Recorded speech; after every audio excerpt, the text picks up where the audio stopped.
Nintendo announces a controversial Skyward Sword amiibo. Timesplitters is coming back. Mario Golf Super Rush got an overview trailer and a lot more info from it. All that and more on this edition of the Miikcast Station. Hi guys, DPX here, reporting today the news on the Miikcast Station. I will give a little disclaimer, this one is a lot shorter. I didn't really find as much news to talk about. But anyways, let's just get right into it. Mario Golf Super Rush comes out next month, and earlier this week we got a lot of new information about Mario Golf Super Rush. We actually got a full 5-minute long overview trailer that showed many new gameplay mechanics, as well as the motion controls and all the characters too. Some of the standouts include, the new characters being Chargin' Chuck, Pauline, and King Babam. Wow. These three are, I believe they're making their playable debut in a Mario game, Mario spin-off game, and I don't count Mario Kart Tour. So this is the first time Pauline is playable to my memory. Correct me if I'm wrong though. They're also including online in this game, which is no surprise, and from what I've heard, the online in Mario Tennis Aces was actually pretty solid, so hopefully it's more like that, as opposed to being more like, say, the online in Smash. The courses also look like a lot of fun, and I'm excited to play Mario Golf Super Rush. But what do you guys think about the overview trailer for Mario Golf Super Rush? Hey, you guys remember Timesplitters? No? Yeah, you probably don't, but it was a very good first-person shooter series, sort of similar to the GoldenEye and Perfect Dark games. It was well beloved, but hasn't come back for a while, but there were many things to happen to the franchise that sparked hope in fans to see it return, but it didn't really amount to anything. However, it seems that Timesplitters has finally come back, or is finally coming back. On the official Deep Silver Twitter account, they announced that a new Deep Silver studio was coming, and it was going to be called Free Radical Design. Radical Design, alright, a different company, were the original studio around Timesplitters, and once they left Timesplitters, they kind of didn't really do too much. So this is good that Timesplitters is coming back, although I'm not quite sure how well it'll do in today's climate of video games. What do you guys think? Call of Duty Warzone is one battle royale that came out very early last year and has continued to get support, as well as having a strong player base almost a year and a half later. Well, it was announced and subsequently dropped that Rambo is now in Call of Duty Warzone.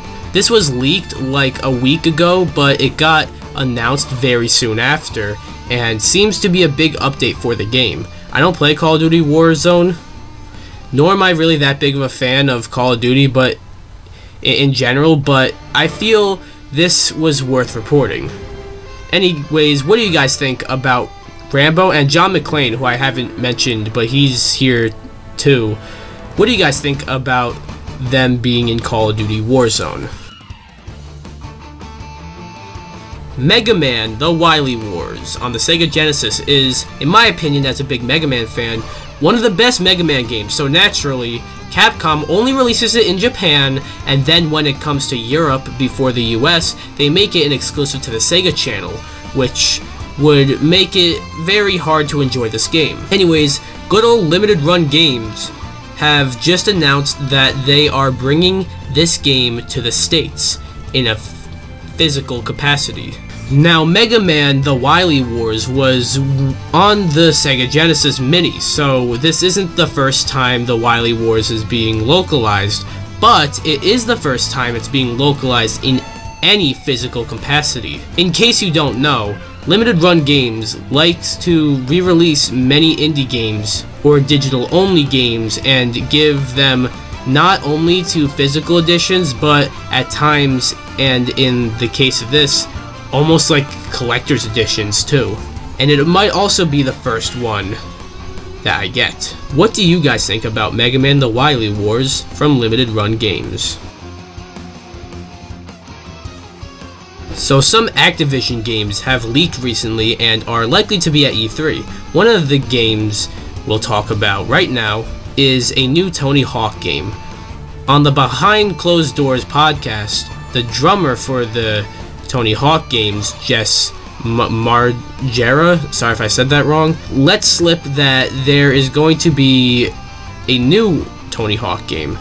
If this leaked, like say 3 years ago, I wouldn't believe it, or I would believe it but wouldn't be excited for it at all.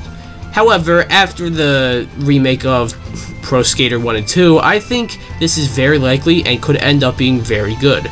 It's floating around as Tony Hawk's 3, which is interesting. It can't be Pro Skater 3 unless it's a remake of that game, which would be cool, but it seems to be a brand new game. So I wonder what Tony Hawk's 3 could be. Anyways, what do you guys think about this? That wasn't all from Activision though that was leaked and likely to be at E3, as a new Crash Bandicoot game titled Crash Bandicoot Wumpa League was leaked. Kind of. I mean, a new Crash Bandicoot game was leaked, but not really as Wumpa League. So I'll get into that. Crash's voice actors shared a post on Instagram saying that they were working together again. So this started discussion that maybe it was a new Crash game. Many Crash fans say that the next Crash game is going to be called Crash Bandicoot Wumpa League. Not much information here has been shared, but Crash 4 was really good, and I am excited to see what comes next. And if it's Wumpa League, I'm more than excited. What do you guys think about Crash Bandicoot Wumpa League?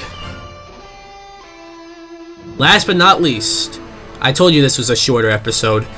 The Legend of Zelda Skyward Sword is coming out this July, and to be completely honest with you, I kind of forgot about this game, but it seems promising. People were kind of upset about this game as it's going to cost a full $60, which I do believe is pretty steep for a Wii game being ported to the Switch, albeit with some reworking, but still, I digress though. However, I love Amiibo, and earlier this week, Nintendo announced that a new Skyward Sword Amiibo known as Zelda and Loftwing Amiibo will be coming out with Skyward Sword HD. I will admit, this Amiibo looks super dope, and I haven't been buying too many Amiibos recently that aren't Smash, but I was thinking of picking up this one. This one looks super dope. However, there are three big things that just make no sense at all. One is that this costs $25 for some reason. I say that's a bad thing because Amiibos cost $15, so this extra 10 seems dumb and unnecessary. I'm not saying that makes it unaffordable or anything, as it's just $25. I am saying though that it makes no goddamn sense at all.